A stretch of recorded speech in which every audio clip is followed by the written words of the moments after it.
Guys, இந்த வீடியோவில் என்னோட ரூம் எப்படி இருக்குது அப்படிங்கிறது தான் நம்ம பார்க்க போகிறோம். இப்போ நம்ம ரூம் இருக்கக்கூடிய தெருவில் தான் நம்ம நடந்து போய்கிட்டு இருக்கோம். இங்கே பார்த்தீங்கன்னா எந்த விதமான கார்களோ மக்களோ யாரையுமே பார்க்க முடியாது. அதாவது கல்யாண மண்டபத்தில் திருமணம் முடிஞ்சு எல்லாம் சாப்பாடெல்லாம் முடிஞ்சு எப்படி மண்டபம் எப்படி காலியாக கிடக்குமோ அதே மாதிரி தான் நம்ம தெருக்களும் இருக்கும்.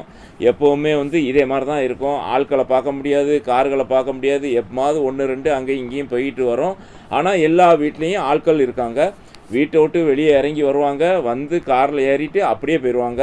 இந்த தெருவில் அதிகமாக கிழக்கையும் மேற்கையும் நடந்து போனது நானாக தான் இருக்கும். வேறு யாரையும் நான் இது வரைக்கும் பார்க்கல. வாங்க நம்மளுடைய ரூம் விழாக்க ஸ்டார்ட் பண்ணுவோம். இந்த ரூம் இவ்வளோ அழகாக மாறினதுக்கு என்னுடைய வீட்டுக்காரமாக தான் காரணம். இதுக்கு முன்னாடி இந்த ரூம் எப்படி இருந்துச்சு அப்படிங்கிறத பாருங்கள். முதல்ல எப்படி இந்த மாதிரி எவ்வளோ கேன்கள், அப்புறம் இந்த பாட்டிலு இது மாதிரி எப்படி கிடக்குதுன்னு பாருங்கள். இந்த மாதிரி தான் நான் முதல்ல இருந்துச்சு. அதாவது என்னென்னா, பெரும்பாலும் நம்மளுடைய வேலை அந்த மாதிரி இருக்குது, சோம்பேறித்தனம் அதிகம். அதனால் போகிறது, வேலைக்கு போகிறது, அந்தால சாப்பிட்டுட்டு அப்படியே அந்தால மல்லா கடித்து படுக்கிறது இப்படியே இருக்கும். அது பார்த்திங்கன்னா ஒவ்வொரு இடங்கள்லையும் தூசி குப்பை அப்படியே சேர்ந்துக்கிட்டே இருக்கும். அதெல்லாம் க்ளீன் பண்ணுறதே கிடையாது. அந்த மாதிரி தான் போயிட்டு இருந்துச்சு. அதுக்கப்புறம் மனைவி வந்ததுக்கப்புறம் தான் எல்லாத்தையும் தூக்கி தூர போட்டுட்டு அதெல்லாம் சுத்தம் பண்ணி ஓரளவுக்கு ரூமை ரெடி பண்ணி நானும் என் வீட்டுக்காரம்மாவும் சேர்ந்து ரூமை ரெடி பண்ணோம். இப்போ இந்த இதெல்லாம் பார்த்தீங்கன்னா இது ரூமா இல்லை குப்பை தொட்டியாங்கிற அளவுக்கு இந்த ரூம் அந்தளவுக்கு கன்றாவியாக இருந்துச்சு. எனக்கே ரொம்ப கேவலமாக இருந்துச்சு. இந்த ரூமுக்கு யார் வரப்போகிறா, நம்ம தானே இருக்க போகிறோம், நம்ம எப்படி வேணாலும் இருக்கலாம் அப்படிங்கிற நிலமையில தான் நான் இருந்தேன். நான் முதல்ல எனக்கு படுக்க இடம் கிடைச்சா மட்டும் போதும் அப்படின்னு நினச்சிட்டு இருந்தேன். அதுக்கப்புறம் தான் ஒரு பெண்ணு வீட்டுக்குள்ளே வந்தால் என்ன மாற்றம் நடக்குங்கிறது அதுக்கப்புறம் தான் தெரிஞ்சுது. நீங்களே பாருங்கள். வாங்க நம்முடைய ரூமை பார்ப்போம். இதுதான் என்ட்ரன்ஸு. மேலே பார்த்தீங்கன்னா 2 கேமரா, இங்கே ஒரு கேமரா, இங்கே ஒரு கேமரா, 2 சிசிடிவி. ரொம்ப பாதுகாப்பு. ஏன்னா நம்ம ஒரு ரூமுக்குள்ளே யாருமே நுழைய முடியாது. உள்ளே திறந்தோன்னே நம்ம டிரைவருங்கிறதுனால கார்மேட்டு தான் போட்டிருக்கோம். இங்கே பாருங்க, அழகாட்டு பத்தியெல்லாம் குத்தி சூப்பராக வீடே கம்ம கம்மன்னு மணக்குது. பார்ப்போமா?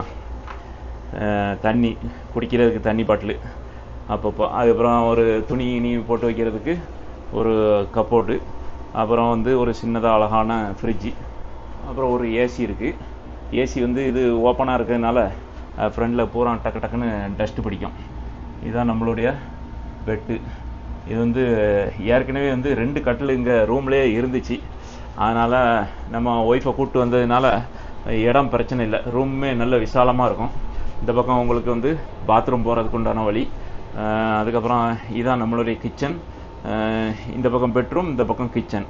ஏன்னா 3 கதவு இருக்குது. அந்த பக்கம் ஒன்று, அப்புறம் இங்கே ஒன்று, அதுக்கப்புறம் இந்த என்ட்ரன்ஸ் கதவு, 3 கதவு இருக்கா. இப்போ இந்த சைடில் சமையல் பண்ணுறதுக்கு உண்டான பொருட்கள்லாம் அங்கே மேலே வச்சுருக்கோம். இது ரொம்ப ஒன்றும் பெருசாக ஒன்றும் இல்லை, சிம்பிளாக தான் வச்சுருக்கு. அது நம்ம பெரும்பாலும் ஊர்லேருந்து கொண்டு வந்த மசாலாவை யூஸ் பண்ணுறதுனால ரொம்ப நமக்கு அதிகமாக தேவைப்படாது. அப்புறம் ஒரு ஸ்டவ், இதுங்க ஏற்கனவே பழைய காலத்து ஸ்டவ் தான், நம்மளாம் புதுசாக எதுவும் வாங்கலை. அதுக்கப்புறம் இங்கே பிளேட்டு, பிங்காங், கிளாஸு இந்த மாதிரி ஐட்டங்கள்லாம் இங்கே வச்சுருக்கு. அதுக்கப்புறம் அங்கே பார்த்தீங்கன்னா சிலிண்டர் எல்லாம் சவுதியில் மேக்சிமம் சிலிண்டர் ரூமுக்குள்ளே தான் இருக்கும். ஆனால் இது வரைக்கும் எந்த அசம்பாவிதம் ஆகலை. அதனால் அப்படியே போய்கிட்டு இருக்கு. நம்ம சிலிண்டரில் நம்ம எப்போவுமே ரெகுலேட்டர் ஆஃப் பண்ணிடுவோம். என்னென்னா நம்ம வெளியில் போவோம், அதுக்கப்புறம் இங்கே சமையல் முடிஞ்சதுன்னா ஆஃப் பண்ணி வச்சிட வேண்டிதான். ஏன்னா அப்புறம் இந்த பக்கம் உட்கார்றதுக்கு ஒரு சேரு, அப்புறம் அங்கே கொஞ்சம் பண்டம் பாத்திரம்லாம் இருக்குது. இதெல்லாம் பழைய சாமான். அதாவது அவங்க ஏற்கனவே அந்த முதலாளி இருக்காங்கல்ல, அவங்களுடைய சாமான் இதெல்லாம். இந்த ஓடாத ஃப்ரிட்ஜு இதெல்லாம் நம்ம எதையுமே நம்ம தொட முடியாது, தூரமும் போட முடியாது. போட்டால் அது பெரிய சிக்கலாயிரும். அதனால் அதை அப்படியே விட்டாச்சு.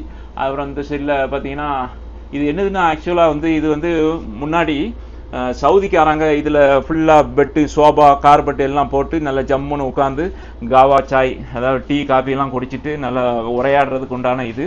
இதில் பார்த்தீங்கன்னா அந்த குளிர் நேரத்தில் அடுப்பு கூட இங்கே இருக்குது. இந்த பாருங்க, இது உள்ள விறகெல்லாம் போட்டு எரிக்கிறதுக்கு அடுப்புலாம் வச்சுருக்காங்க. அதனால் இது மஜ்லிஸ்ன்னு சொல்லுவாங்க. அந்த மஜ்லிஸை தான் இப்போ எனக்கு ரூமாக தந்ததுனால நல்ல உங்களுக்கு விசாலமாக இருக்குது. நான் இது வரைக்கும் எத்தனையோ வீடுகளில் வேலை பார்த்துருக்கேன், எங்கேயுமே இவ்வளோ விசாலமான ரூம் எனக்கு கிடைச்சதே இல்லை. இங்கே தான் வந்து எனக்கு கிடச்சிருக்கு. அதேமாதிரி ரூமே வந்து நல்ல பளிச்சுன்னு இருக்கும். மேலெல்லாம் பார்த்தீங்கன்னா சின்ன சின்ன லைட்டெல்லாம் போட்டு நல்ல இந்த ஹெல்மெட்லாம் போட்டு டெக்கரேஷன்லாம் பண்ணி நல்ல ஜம்முன்னு வச்சுருப்பாங்க. அதனால் நமக்கு வந்து இந்த பாருங்க இந்த ஓவியங்கள்லாம் வச்சுருக்காங்க பாருங்க, எப்படி சூப்பராக இருக்கா. இதெல்லாம் பார்க்குறதுக்கே நல்லா அழகாக இருக்குது. இது வந்து ரூம் மாதிரி இல்லை, வேறு ஏதோ ஒரு கெஸ்ட் ஹவுஸ் மாதிரி இருக்குது. ஏன்னா இதுதான் நம்மளுடைய ரூமு. அதுக்கப்புறம் நம்ம வந்து உட்காந்து சாப்பிட்றது எல்லாமே வந்து பெட்லேயே உட்காந்து சாப்பிட்டுக்கிறது. அது பெட்டு மேலே ஏதாவது பேப்பர் விரித்து அப்புறம் அதை போட்டு அந்தால சாப்பிட்டுக்கிறது. இங்கே ஒரு சின்ன ஒரு டேபிள் ஒன்று இருக்குது. இதில் வந்து நமக்கு தேவையான டெய்லி யூஸ் பண்ணக்கூடிய பொருட்கள்லாம் அதில் வச்சுக்கிடுவோம். தண்ணி பாட்டில் வந்து இங்கே 2 ரியாலுக்கு தண்ணி கிடைக்கிது. தண்ணி வண்டிக்கு ஃபோன் போட்டோம்னா வந்து ரூம்லேயே வந்து கொடுத்துட்டு போயிடுவாங்க. அதனால் பிரச்சனை இல்லை. அப்படி இல்லைன்னா நம்ம கடையில் கூட நம்ம வாங்கிக்கலாம். இதான் நம்மளுடைய ஃப்ரிட்ஜு. ஓரளவுக்கு நல்லா ஃபுல்லாகவே இருக்குது பொருட்கள்.